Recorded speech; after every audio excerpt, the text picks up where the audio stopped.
Perkara yang ketiga iaitu keselamatan sistem dan data. Yang ini yang selalu juga ditimbulkan oleh ahli dewan dan juga rakyat di luar.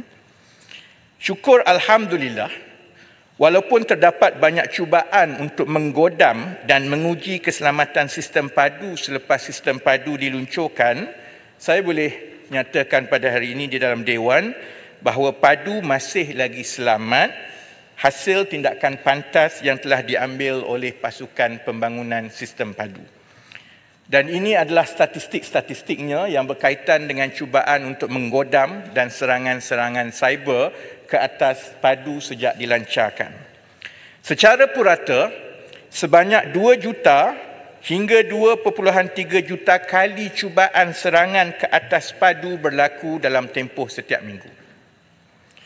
Berikut merupakan pecahan cubaan-cubaan serangan dan juga langkah sekatan keselamatan yang telah dilaksanakan terhadap sistem padu untuk meyakinkan orang ramai bahawa setakat ini walaupun kita berhati-hati belum ada sebarang serangan yang berjaya. Yang pertama, satu bentuk yang biasa berlaku kepada apa-apa sistem adalah yang dipanggil anti-distributed, it's called DDoS, Distributed Denial of Service, DDoS, dan langkah kerajaan, kita memang ada satu langkah untuk kita menepis serangan-serangan ini.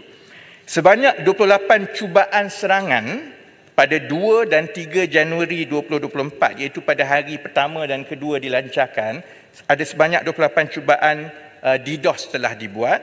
Namun selepas itu, setakat 4 Januari sehingga sekarang, belum lagi ada serangan DDoS. Bentuk serangan kedua ialah yang melibatkan IPS protection. Sebanyak 32.86 juta serangan direkodkan bermula 3 Januari sehingga 4 Mac 2024. Kesemua ancaman ini telah berjaya dihalang. Dan satu lagi kaedah yang digunakan ialah dengan menggunakan sekatan firewall, lebih 3 juta sekatan firewall telah dilaksanakan sejak 2 Januari 2024. Datuk Yang di-Pertua, keputusan kerajaan untuk melaksanakan geofencing, mungkin ramai yang tidak tahu di luar, sebenarnya sejak dilancarkan kita telah membuat keputusan untuk mengadakan geofencing, iaitu hanya capaian di dalam Malaysia sahaja yang boleh mengemas-kini padu. Yang luar negara memang kita tak benarkan, kerana kalau kita tengok kepada serangan-serangan tadi, kita sedia maklum daripada perancangan pun, kalau kita tidak mengenakan geofencing, maka kita membuka padu kepada serangan daripada seluruh dunia. Sekarang pun kita tak buka pun serangan itu berlaku. Jadi untuk memudahkan kita memastikan tahap keselamatan, maka kerajaan telah membuat keputusan untuk melaksanakan geofencing dan menghadkan capaian sistem hanya dalam negara sahaja. Secara keseluruhan, setakat ketika ini, sistem keselamatan padu adalah memadai dan kukuh.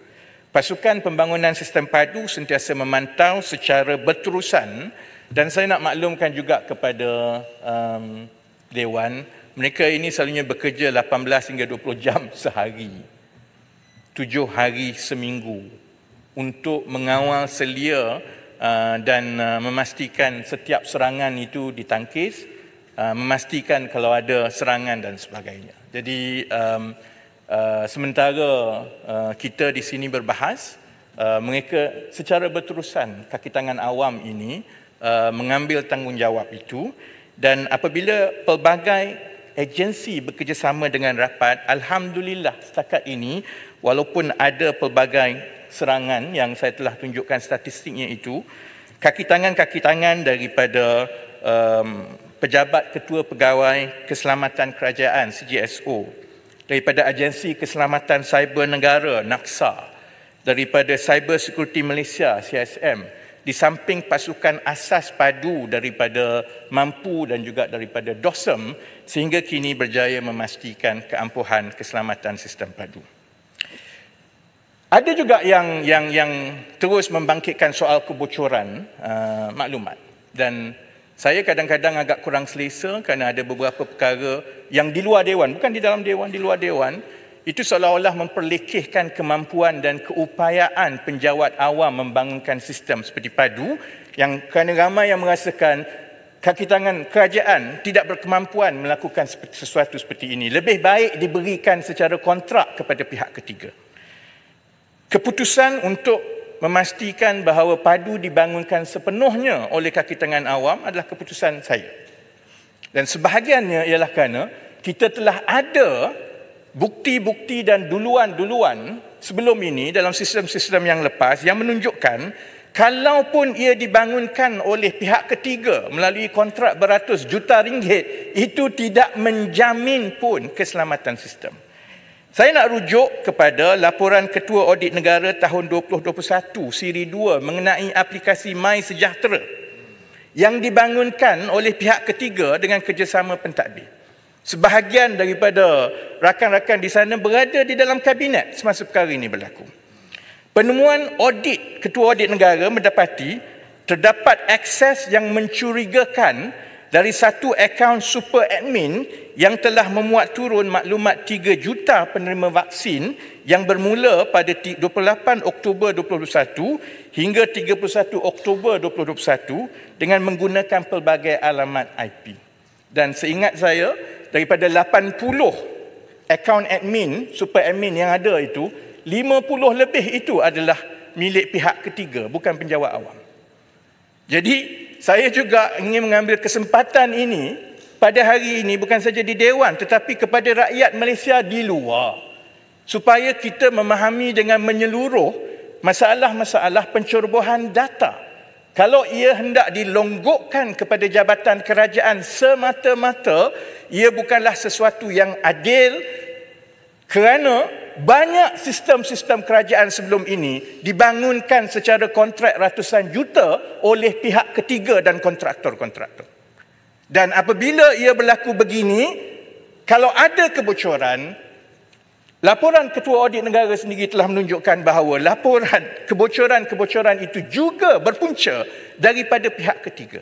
Itulah sebabnya, salah satu sebab utama, saya membuat keputusan lebih baik ia dibangunkan oleh kaki tangan awam sendiri. Walaupun kita berdepan dengan segala serangan dan kritikan, kerana selain daripada kita dapat menjimatkan wang rakyat ratusan juta, selain daripada kita dapat membangunkan kemahiran dan kepakaran kaki tangan awam, saya yakin sebenarnya kaki tangan awam yang terikat dengan pelbagai peraturan yang saya akan sebut selepas ini boleh menunjukkan mereka mempunyai prestasi melindungi data rakyat lebih baik daripada sistem-sistem yang melibatkan pihak ketiga.